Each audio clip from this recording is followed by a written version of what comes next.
He left me at the altar for his ex. So I married my billionaire boss. My name is Olivia Graves, and this is how I got my revenge, one calculated move at a time. But when the dust settled, I realized the sweetest revenge wasn't breaking him. It was outgrowing him. The cathedral doors swung open, and the organ's crescendo swallowed the gasps of 300 guests. Sunlight streamed through stained glass, painting the aisle in fractured colors: blood red, sapphire, gold. My father's grip on my arm was the only thing keeping me grounded. "Breathe," he muttered, though his own jaw was clenched. I inhaled. The scent of gardenias and candle wax. The rustle of silk as I took the first step. Then the silence. A phone buzzed. Not mine. Not my father's. Ethan's. He stood at the altar, handsome in his tailored tuxedo, his smile slipping as he fumbled for his pocket. The priest coughed. A guest giggled nervously. Then Ethan's face went bone white. His thumb swiped the screen. Once. Twice. A video. A message. The organ stalled mid-note. "Ethan." My voice sounded alien, too loud in the sudden hush. He didn't look up. Didn't move. Then, "I'm sorry," he choked out. And ran. The guests erupted. My mother sobbed into her hands. The wedding planner hissed into her headset, "Cancel the doves now." I stood frozen, my veil fluttering in the draft from the open door. Then my phone vibrated. A text. From Ethan. "Lena's pregnant. It's mine. I can't do this." The words blurred. Lena. His ex. The one he'd sworn was just a friend when I found their texts last year. The one he'd promised means nothing when I demanded he block her. A hand touched my shoulder. The priest, pity in his eyes. "My child, perhaps." I turned and walked out. My father drove, knuckles white on the wheel. "I'll kill him." I stared at my reflection in the window. Smudged mascara. Lips still stained wedding day pink. "No," I said. "I will." They swarmed the driveway as we pulled up to my apartment. "Olivia. Over here. Did you know about the other woman? How does it feel to be left at the altar?" I kept my chin up, my face blank, until the front door slammed behind me. Then I screamed. Slashed my bouquet against the wall. Petals rained down like confetti at a funeral. 2 hours later, my best friend Mia forced tea into my hands. "Lena's Instagram," she whispered. "A post from 20 minutes ago. Celebrating new beginnings with the love of my life ring #sorry. The photo, Ethan gripping Lena's hand across a restaurant table, her other hand cradling a non-existent bump. Mia's nails dug into my arm. That bitch wasn't pregnant 3 weeks ago. I zoomed in. Noticed the Photoshop blur on Lena's waist. The way Ethan's smile didn't reach his eyes. Why? A performance. And he'd chosen it over me. The knock came at midnight. Daniel Graves leaned against my doorframe, his black coat dusted with rain. "You look like hell." I didn't invite him in. Here to gloat. Here to recruit. He slid a contract across the kitchen counter. "Marry me. Get revenge. Walk away in 2 years with enough money to burn his world to the ground." I laughed. "You're insane." "No." His finger tapped clause 4.3. "I'm giving you a weapon. The only question is, will you use it?" I stared at Ethan's last text. At Lena's gloating post. At the shattered remains of my wedding favors still littering the floor. Then I picked up the pen. "When do we start?" Daniel's smile was a knife in the dark. "Now." By dawn, Ethan's startup's domain name mysteriously redirected to a porn site. His panicked tweet, "We've been hacked," went viral. I muted his notifications. And began to plan. The whiskey in my glass was too dark, too bitter, just like the thoughts swirling in my mind. I sat in the dim light of Daniel Graves' penthouse, the city sprawling beneath us like a glittering chessboard. He hadn't spoken since we arrived, letting the silence stretch between us like a taut wire. His presence was oppressive, deliberate, a man who understood the power of quiet. I set my glass down with a sharp click, the sound cutting through the stillness. "You didn't have to come," I said, my voice steady despite the storm inside me. Daniel didn't look at me. He swirled his own drink, the ice clinking against crystal. "No," he agreed. I didn't. The simplicity of his response was infuriating. No pity, no awkward condolences, just a cold acknowledgement of the situation. It was almost refreshing. Then he turned his gaze on me and the weight of it made my breath hitch. Tell me what you want, Olivia. Not are you okay? Not what happened. Just what do you want? I exhaled slowly, my fingers tracing the rim of the glass. What did I want? I wanted Ethan to hurt. I wanted him to feel the same raw, choking humiliation that had clawed at my throat as I stood in that church, abandoned in front of everyone who mattered. I wanted him to lose everything, his pride, his future, the woman he'd chosen over me. But more than that, I wanted to be the one to take it all from him. I looked up at Daniel, my voice low and deliberate. I want him destroyed. His lips curved just slightly. How? Slowly, I said. I want him to see it coming. I want him to know it's me. Daniel studied me for a long moment, then reached into his jacket and slid a single sheet of paper across the table. A contract. Not for employment. For marriage. I stared at it, my pulse quickening. What is this? A proposal, he said simply. Not the kind you're used to. I scanned the document cold, clinical terms outlining a union with no illusions of love. 2 years. Public appearances. Mutual discretion. And, most importantly, unlimited resources at my disposal. I lifted my eyes to his. Why? Because you're brilliant, he said, his voice like gravel. Because you're ruthless when you need to be. And because I have enemies, Olivia. The kind who respect a man with a wife like you at his side. I almost laughed. He didn't want a lover. He wanted a weapon. And in return? I asked. He leaned forward, his voice dropping to a near whisper. In return, I give you the power to ruin Ethan Sinclair in ways you couldn't dream of on your own. The air between us crackled with something dangerous. I picked up the pen, my fingers steady despite the adrenaline coursing through me. And then I signed my name. 3 days later, Ethan's startup lost its biggest investor. I watched from the shadows as the news broke, as his frantic calls went unanswered, as the panic set in. He didn't know it was me yet. But he would. Daniel's lawyers finalized the prenuptial agreement with the same efficiency they used to dismantle competitors. I barely glanced at the terms. It didn't matter. This wasn't about money. It was about vengeance. Our engagement was announced in the Wall Street Journal, a calculated move. No romantic drivel about love or fate. Just a single, damning line. Daniel Graves, CEO of Graves Industries, to wed Olivia Hart in private ceremony next month. The press went wild. Who is Olivia Hart? The woman who replaced the heiress in just 3 days? The ice queen who didn't shed a single tear at her own failed wedding? I let them speculate. Ethan called me that night. I sent it to voicemail. He texted, Olivia, please. We need to talk. I replied with a single word. Congratulations. Then I blocked him. Daniel's network was vast, his influence deeper than I'd realized. Within a week, he had compiled a dossier on Ethan, every financial vulnerability, every corner cut in his business, every skeleton in his closet. Including Lena. I flipped through the pages, my fingers tightening around the edge of the paper. She wasn't pregnant. The text had been a lie. A last-ditch effort to get him back. And it had worked. I closed the file. Smiled. This would be fun. The morning of my wedding to Daniel dawned with a crispness in the air that felt like a promise. I stood before the floor-length mirror in my penthouse suite, watching as the stylist put the final touches on my appearance. The dress was nothing like the one I'd worn for Ethan, no delicate lace, no whimsical tulle. This gown was a weapon, its razor-sharp lines and sculpted bodice designed to intimidate rather than enchant. The fabric, a matte ivory that drank in the light rather than reflecting it, clung to my body like a second skin. You look. My stylist began, then hesitated, searching for the right word. Like someone who gets what she wants, I finished for her, meeting my own gaze in the mirror. My eyes were dark, my mouth set in a line that could have been mistaken for serenity if one didn't know better. The drive to the venue passed in silence. Daniel had chosen a modern art museum for the ceremony, its glass walls offering panoramic views of the city we both intended to conquer. The symbolism wasn't lost on me. This marriage would be on display, but transparent in its intentions. When I stepped out of the car, the first thing I noticed was the press line.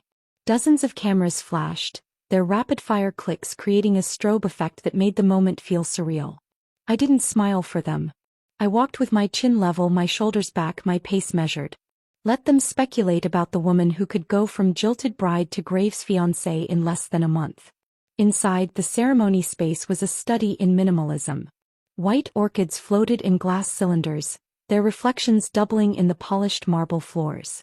The guests, far fewer than at my first wedding, but infinitely more powerful, sat in neat rows, their expressions carefully curated between congratulatory and curious. Daniel waited at the makeshift altar, his black tuxedo so perfectly tailored it might have been painted on. He didn't smile when he saw me, but his eyes darkened in a way that sent a thrill down my spine. This was a man who understood the value of restraint. The ceremony itself was brisk, devoid of the sentimental flourishes that had characterized my first attempt at marriage. The officiant's words were simple, the vows we exchanged even simpler. When it came time to kiss, Daniel's mouth barely grazed mine, a whisper of contact that still managed to feel like a brand. "Mrs. Graves," he murmured against my lips, the words meant for only me to hear. I didn't respond. I didn't need to. The way my fingers tightened on his lapel said enough. The reception that followed was a masterclass in calculated socializing. I moved through the crowd like a shark through water, greeting investors and politicians with the same measured charm. Every introduction, every handshake was a chess move in a game only Daniel and I understood the rules to. It was during a lull in the festivities that I felt my phone vibrate in the small clutch I carried. A quick glance confirmed what I'd expected. Ethan had texted. "Olivia, please. I need to talk to you. It's urgent." I took a sip of champagne, watching the bubbles rise in my glass. Urgent. How amusing. I wondered if he'd discovered yet that his largest investor had pulled out at my suggestion. If he'd connected the dots between my sudden marriage and his sudden misfortune. Daniel materialized at my side, his hand coming to rest at the small of my back. "Everything all right?" I showed him the screen. His lips curved. "Are you going to answer?" "Not yet," I said, slipping the phone back into my bag. Let him sweat a little longer. Daniel's chuckle was dark with approval. "Cruel." I turned to face him fully. "You knew what you were getting when you married me." "That I did," he agreed, his thumb brushing the bare skin above my glove. "And I have no regrets." The rest of the evening passed in a blur of strategically important conversations and carefully timed exits.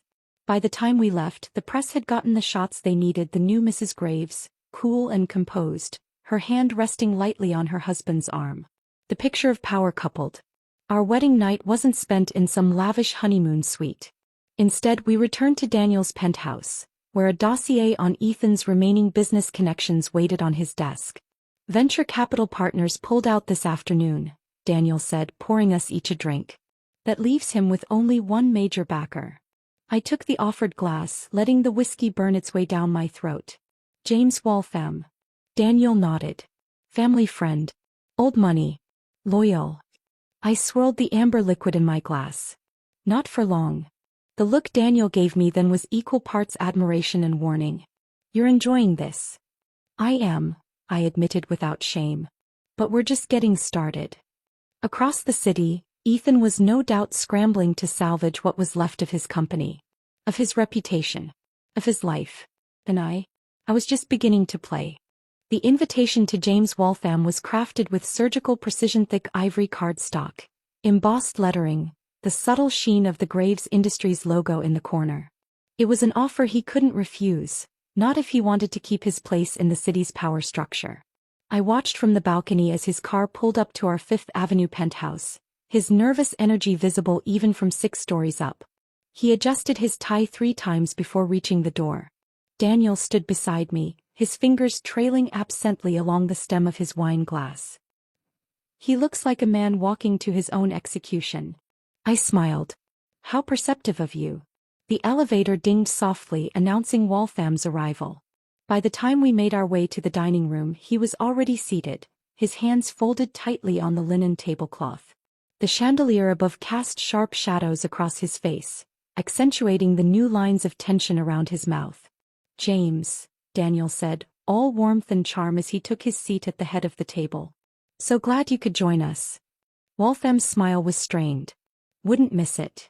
The first course arrived, oysters glistening on beds of ice, their briny scent mixing with the crisp citrus of the accompanying wine.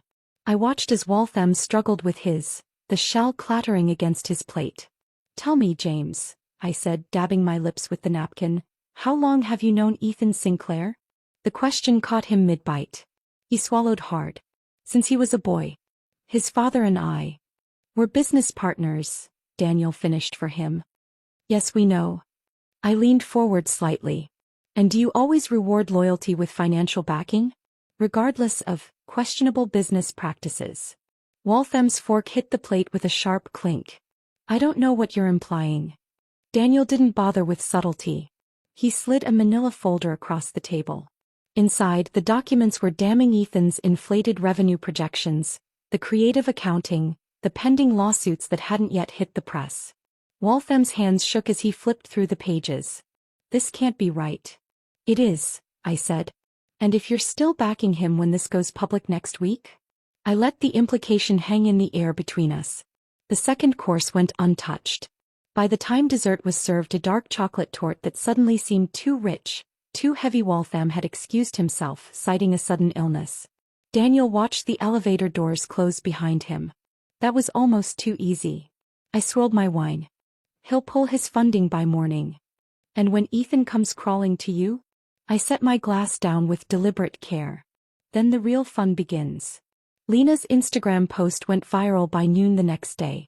It was an old photo one I'd had my team dig up from her college days, showing her at a party, shot glass in hand, very clearly not pregnant. The caption, allegedly from her account but actually posted by one of Daniel's tech specialists, read, "Whoops.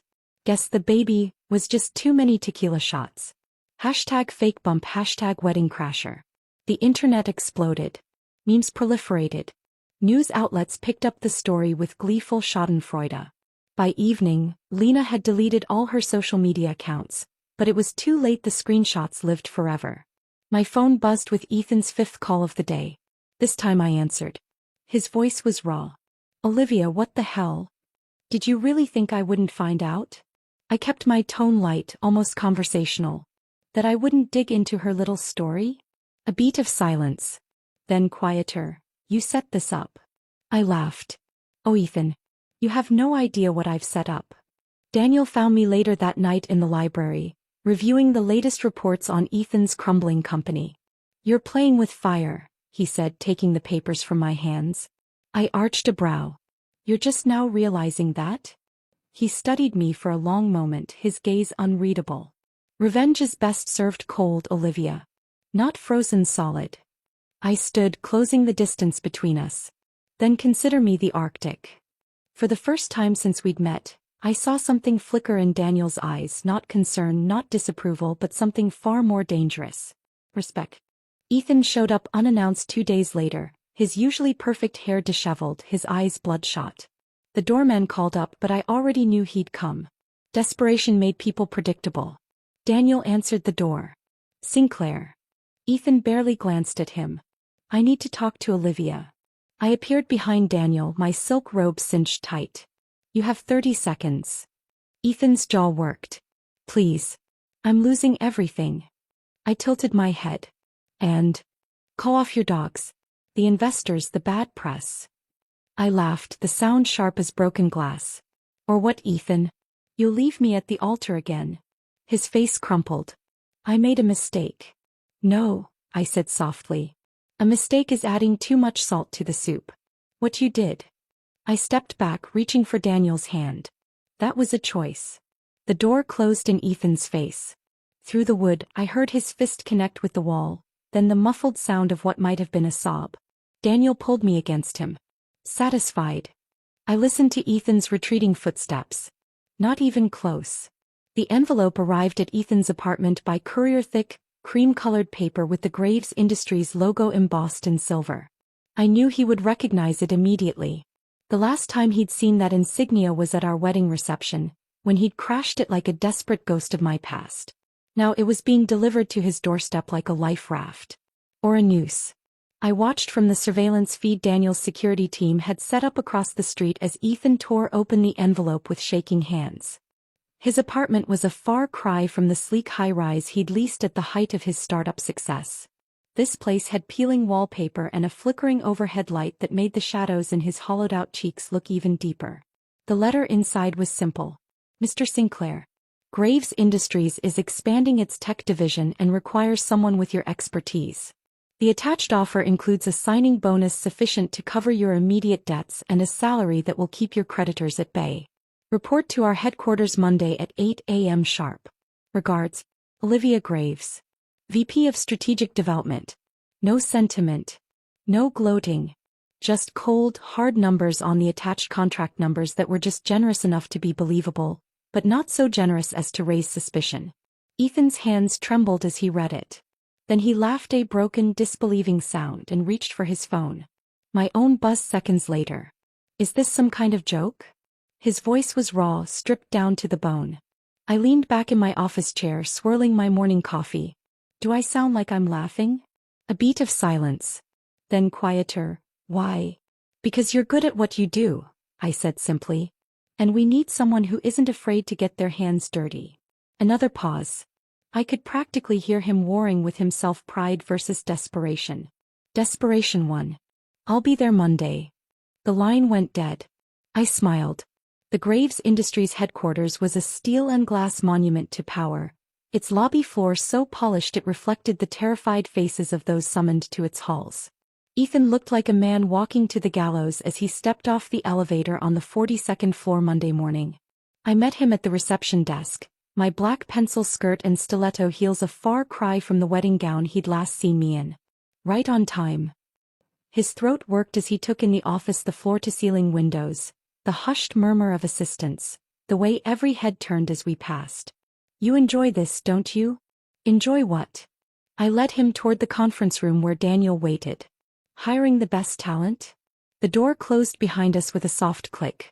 Daniel stood at the head of the table, his presence like a thunderclap in the confined space. Sinclair. Ethan stiffened. Graves. I took my seat, crossing my legs leisurely. Let's discuss your first assignment. The file I slid across the table was labeled Project Phoenix, a supposed black box initiative to develop proprietary AI for Graves' European subsidiaries. In reality, it was a minefield of intellectual property violations and regulatory gray areas, carefully constructed by our legal team to be just illegal enough to warrant prison time. Ethan scanned the documents, his brow furrowing. This is aggressive. That's why we need you, Daniel said smoothly. Someone willing to push boundaries. I watched the play of emotions across Ethan's face, doubt, then flattery, then grim determination. The hook was set. When do I start? He asked. I smiled. Immediately. Over the next 2 weeks, Ethan threw himself into the project with the frantic energy of a drowning man clinging to driftwood. He worked late, skipped meals, sent me increasingly panicked emails when he hit roadblocks. I answered each one with calculated encouragement. The board expects results, Ethan. Surely you can handle this? I vouched for you. Don't make me regret it. Meanwhile, Daniel's team quietly funneled classified documents into Ethan's server, access proprietary algorithms from competitors, confidential patents, all carefully doctored to look like they'd been hacked. The trap was set. Daniel caught my wrist as I left Ethan's office one evening, his grip just shy of painful. You're going too far. I arched a brow. You knew what this was when you married me. I knew you wanted revenge. Not a federal case. I pulled free. Then you should have read the fine print. His eyes darkened. When does it end, Olivia? When is it enough? I thought of Ethan standing at that altar, his back to me as he walked away. Never. It happened on a Thursday. Ethan burst into my office, his face ashen, a tablet clutched in his shaking hands. What the hell is this? On screen. An email from our internal audit team, flagging suspicious data transfers from his workstation to an offshore IP address. I feigned surprise. Ethan, were you stealing from us? No. This is a setup. His voice cracked. Olivia, please. The door opened. Security flooded in. As they dragged him out, Ethan's eyes locked on mine, finally understanding, finally seeing the game. I lifted my hand in a mockery of a wave. Goodbye, Ethan.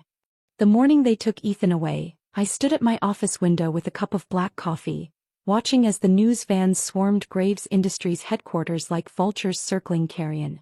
The footage played on every major network. Ethan Sinclair, former tech wunderkind, being led out in handcuffs, his tailored suit rumpled, his face a mask of stunned disbelief. The reporters' voices overlapped in a symphony of sensationalism. Sources say the charges include corporate espionage and theft of intellectual property. A dramatic fall from grace for the once promising entrepreneur. Rumors swirl about his connection to Olivia Graves, the company's VP and ex-fiancée. I took a slow sip of coffee, savoring the bitter heat on my tongue. Daniel's reflection appeared beside mine in the glass. Happy. I didn't turn. Ecstatic. By noon the story had metastasized. Financial analysts dissected Ethan's downfall on cable news, his face pixelated in the background like a mugshot. Bloggers dredged up old photos of us together, our engagement party, vacations, the wedding that never was juxtaposed with shots of me at recent galas on Daniel's arm. The narrative wrote itself. Scorned woman gets revenge. My phone buzzed incessantly. Colleagues offering awkward condolences. Reporters begging for comment. My mother, her voice shrill with panic. Olivia, tell me you had nothing to do with this. I sent her to voicemail. The only call I took was from Ethan's lawyer. Mrs. Graves, he began, oozing faux deference. My client is prepared to plead guilty if the company agrees not to pursue civil damages. I tapped my nails against the desk. How noble of him. He's lost everything. His reputation. His career. Isn't that enough? I thought of the way Ethan had looked at me as security dragged him out, the dawning horror, the realization that every lifeline he'd grasped had been threaded through my fingers first. No, I said softly. It's not. She showed up at my penthouse unannounced, her once flawless makeup smudged, her designer handbag looking suspiciously like a knockoff. The paparazzi had hounded her mercilessly since the fake pregnancy scandal, and it showed her cheekbones were sharper, her eyes hollow. I'll testify against him, she blurted before I could speak. I know things. About how he manipulated investors. About the offshore accounts. I stepped aside to let her in. How very patriotic of you. She followed me to the living room, her heels clicking against the marble like a metronome counting down her desperation. I need money. A new identity. A way out. I poured myself a drink, making her watch as the amber liquid splashed into the crystal glass. And why should I help you? Because I can give you what you really want. Her voice dropped to a whisper. Not just prison. Not just ruin. I can make him know it was you. I swirled the whiskey, considering. Then I picked up my phone and dialed Daniel's lawyer. We have a witness. They put Ethan in a white-collar facility, the kind with tennis courts and a library, but a cage is still a cage. He flinched when I walked into the visitation room, his orange jumpsuit hanging loose on his frame. Come to gloat. His voice was sandpaper rough. I sat across from him, smoothing my skirt. Come to offer you a deal. His laugh was hollow. What could you possibly have left to take? Oh, Ethan. I leaned forward. We both know the answer to that. The guard shifted nearby, his presence a reminder that time was limited. I slid a single photograph across the table. Lena, signing papers with our legal team. Ethan's breath hitched. You bitch. She's testifying tomorrow, I said cheerfully. Something about you confessing to fraud during one of your pillow talks. His hands clenched. I never. Doesn't matter. I stood straightening my blazer. What matters is that the DA believes her. And thanks to your little email trail, they'll believe just about anything. For the first time, true fear flickered in his eyes. What do you want? I smiled. I want you to beg. He was waiting for me when I got home, his silhouette framed against the floor-to-ceiling windows, the city lights painting his profile in neon. Enough, Olivia. I kicked off my heels. I'm just getting started. No. He turned, his expression unreadable. You've won. He's finished. One more move and I walk away. I froze. Are you threatening me? I'm reminding you. He closed the distance between us, his hand cupping my jaw, his thumb brushing the pulse point in my neck. This was always a partnership. Cross the line and you lose me too. His grip tightened just enough to make my breath catch. Then he was gone, leaving me alone with the echo of his warning and the intoxicating rush of power still humming in my veins. Ethan took the plea deal the next morning, 5 years in federal prison, forfeiture of all remaining assets, a permanent ban from holding corporate office. The judge called it a just outcome for a calculated betrayal of trust. I called it poetic. As they led him away, his eyes found mine in the gallery. No anger left. No fight. Just hollow resignation. I lifted my hand in a mock salute. Checkmate. The penthouse was too quiet. 4 weeks after Ethan's sentencing, I'd thrown myself into work mergers, acquisitions, hostile takeovers that left seasoned executives trembling. The board whispered about my ruthless efficiency. Daniel watched me with dark, unreadable eyes. I stood at the floor-to-ceiling windows, a tumbler of whiskey dangling from my fingers, watching the city lights blur through the rain-streaked glass. The ice had melted hours ago. You're going to burn out. Daniel's voice came from behind me, closer than I'd expected. I didn't turn. I'm fine. His hand settled on my shoulders, warm and heavy. You haven't slept in 3 days. I shrugged him off. I don't need. The glass slipped from my fingers, shattering on the marble. A jagged piece skittered toward my bare foot. Daniel moved faster, yanking me back. Look at you. His thumb brushed under my eye where the concealer had long since worn off. You won. The words hit like a physical blow. I'd won. Ethan was in prison. His company ashes. His reputation destroyed. So why did I feel so hollow? It happened in the shower. The water was scalding hot, steam fogging the glass enclosure. I scrubbed my skin raw as if I could wash away the lingering disgust, not for Ethan but for myself. For how much I'd enjoyed breaking him. Then the sobs came. I sank to the tiles, arms wrapped around my knees, the water pounding my back like a punishment. The shower door opened. Daniel stepped in fully clothed, his white dress shirt turning transparent as he gathered me against his chest. I've got you, he murmured into my wet hair. For the first time since the wedding that never was, I let someone see me break. Daniel carried me to bed, toweled me dry, dressed me in one of his shirts. He didn't speak, just pressed a mug of tea into my hands and pulled me against him. You're not a monster, he said at last. I stared at the steam rising from the cup. Aren't I? His lips brushed my temple.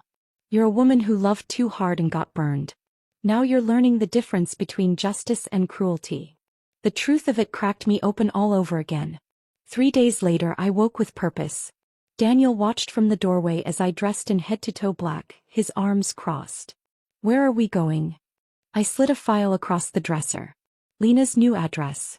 Her job at a high-end boutique.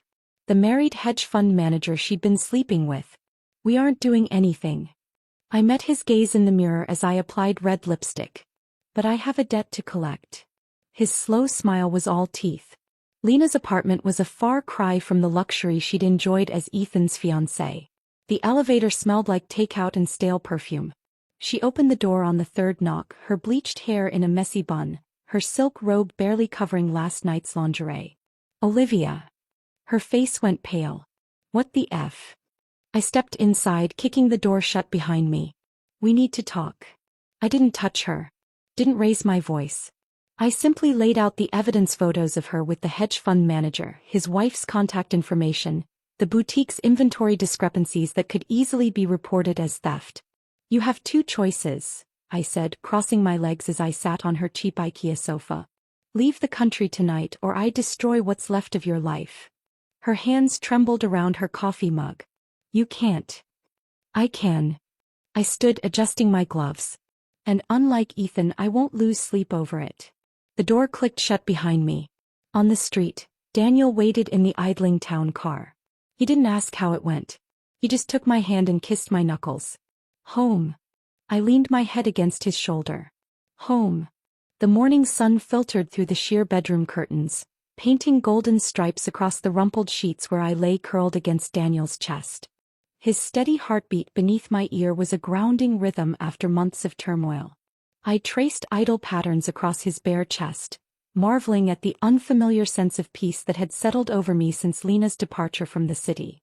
Daniel's fingers carted through my hair, his voice rough with sleep. You're thinking too loud. I tilted my head to look up at him. I was just wondering when you became the voice of reason in this marriage. His chuckle vibrated through me. Someone had to be. He shifted, rolling us until he hovered above me, his dark eyes serious. You're different lately. Good different. The kiss he pressed to my lips answered for him. Daniel was gone when I woke again, but a small velvet box sat on his pillow. Inside rested a key and a note in his precise handwriting. For when you're ready to remember who you were before him. The address led me to a converted loft in the Arts District. Sunlight streaming through floor-to-ceiling windows onto blank canvases and untouched art supplies. My breath caught. It had been years since I'd painted, since Ethan had dismissed it as a cute hobby unworthy of my time. A fresh set of oils sat waiting beside my favorite brand of brushes, their sable hairs still perfectly pointed. Daniel had remembered. My first stroke across the canvas was hesitant, the second more confident.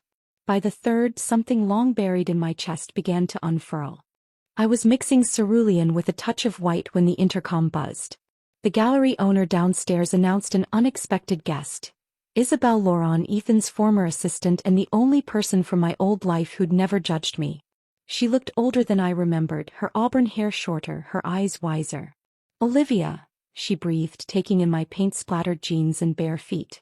"You look happy." The observation startled me. "I am." Over tea she revealed why she'd come. "Ethan's being transferred to a minimum security facility next month.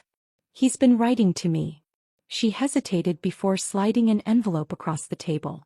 "I thought you should see this." The letter was typical Ethan, flowery apologies, claims of newfound clarity, pleas for forgiveness. But one line stood out. "I dream about her every night. Not Lena. Olivia. I finally understand what I lost." I folded the paper with steady hands. "Thank you for bringing this." Isabelle studied me. "Aren't you going to respond?" I walked to the window, looking down at the bustling street below. Some stories don't need sequels. Daniel found me that evening in the loft, surrounded by half-finished canvases. He took in the vibrant colors, the bold strokes, the unmistakable joy in each piece. "You've been busy," he remarked, running a finger along a particularly vivid sunset. I wiped my hands on a rag. "Turns out I still remember how." His smile was soft, proud. I never doubted it. As we left, he handed me another envelope, this one containing Lena's flight confirmation to Buenos Aires and a blurry airport photo of her red-rimmed eyes. "Just so you know," he murmured against my hair, "it's over." That night I dreamed of Ethan for the first time in weeks. He stood at the altar again, but this time when his phone buzzed he crushed it underfoot without looking. When he reached for my hands his palms were clean. I woke to Daniel's arms around me, the first rays of dawn painting our bedroom in soft pinks and golds. No lingering dread. No simmering anger. Just peace. Daniel stirred as I turned to face him. "Everything okay?" I traced the stubble along his jaw. "Better than okay." His lips curved against my fingertips. "Good." We spent Sunday at the loft, Daniel reading in an armchair while I painted. The silence between us was comfortable, alive with unspoken understanding. "You know," he said eventually, marking his page, "I've been thinking about expanding into the European market." I mixed a new shade of green. Thought you might want to come with me. See Paris in the spring." My brush stilled. Paris had been our honeymoon destination, the one we'd cancelled after Ethan's betrayal. Daniel's eyes held mine. "A do-over." The painting could wait. I crossed to him, straddling his lap and framing his face with paint-stained hands. "Just try to stop me." His laughter against my lips was the sweetest victory of all. Paris in springtime smelled of blooming chestnut trees and freshly baked bread, the city awakening in a riot of color that matched the new palette of my life. I stood on the balcony of our suite at the Ritz, the morning light gilding the rooftops as Daniel's arms encircled my waist from behind. His lips brushed the sensitive spot beneath my ear, sending shivers down my spine despite the warm breeze. "You're missing the view," he murmured. I turned in his embrace, drinking in the way the sunlight caught the gold flecks in his dark eyes. "No, I'm not." For the first time in years I felt whole. The jagged edges of betrayal had smoothed into something resembling wisdom, the hollow ache in my chest filled with something far more substantial than vengeance. Daniel's thumb traced my lower lip, his expression softening in that way he reserved only for me. Then his phone rang. The moment shattered. I watched the transformation in Daniel's posture, the subtle straightening of his spine, the hardening of his jaw as he listened to the voice on the other end. When he hung up, his eyes were stormy. "Ethan's out." The words landed like a physical blow. What? Good behavior. His lip curled. 6 months early. The croissant I'd eaten turned to lead in my stomach. I moved to the sitting room, my hands steady as I poured coffee I didn't want. Where is he? New York. But Olivia. Daniel caught my wrist, his grip firm. He's nothing. Less than nothing. I met his gaze, surprised to find no anger in my chest, only a distant pity. I know. Manhattan's skyline welcomed us home, its familiar arrogance a comfort after Paris's romance. The penthouse smelled of lemon polish and fresh flowers, everything pristine as we'd left it. Except for the envelope on the foyer table. My name in handwriting I'd recognize anywhere. Daniel's expression darkened. I'll handle it. No. I slit the seal with my thumb. A single sheet of paper, the words painstakingly neat. Olivia. I know I don't deserve your forgiveness. But I'm asking anyway. One meeting. The cafe where we had our first date. Tomorrow 2 p.m. Always yours. Then. The paper trembled in my hand. Not from anger. Not from fear. From the realization that the man who'd once held my heart now inspired nothing more than vague nostalgia. Daniel plucked the letter from my fingers and set it aflame with his monogrammed lighter. The ashes fluttered into the sink. Problem solved. I caught his hand, lacing our fingers together. Take me to bed. I went anyway. The cafe hadn't changed, same wrought iron chairs, same bitter coffee, same view of the park where we'd once fed stolen bread to ducks. Ethan sat at our old table, his once boyish features hardened by prison, his hands clenched around a cooling cup. He stood when he saw me, his eyes drinking me in with something like awe. You came. I remained standing. Say what you need to say. His throat worked. I'm sorry. For everything. Stop. My voice was calm, my pulse steady. We both know this isn't about me. It's about you needing absolution. I tilted my head. But here's the thing, Ethan, I forgave you months ago. Not for you. For me. The color drained from his face. I turned to leave, then paused. One more thing. If you ever contact me again, I'll have Daniel bury you so deep they'll need satellites to find your bones. The bell above the door jingled cheerfully as I stepped into the sunlight. Daniel waited at our usual table at Balthazar, 2 martinis already poured. He didn't ask how it went. He simply stood as I approached, his knuckles brushing my cheek in silent understanding. I took my seat, sipping the icy gin. You were right. About everything. I met his gaze across the table. I needed to see for myself that he's nothing to me now. Daniel's slow smile was a promise and a challenge. And what are you now, Mrs. Graves? I reached across the table, my fingers intertwining with his. Free. That night I stood before the canvas in my loft, brush in hand. The painting had evolved over the months, dark storm clouds giving way to golden light, the silhouette of a woman emerging from the shadows, her face turned toward the sun. Daniel's arms encircled me from behind, his chin resting on my shoulder as he studied my work. It's beautiful. I set the brush down, turning in his embrace. Not as beautiful as this. Our kiss tasted of gin and possibility, of second chances and hard-won peace. Somewhere in the city, Ethan was picking up the pieces of his shattered life. Lena was starting over in a country where no one knew her name. And I was exactly where I belonged. The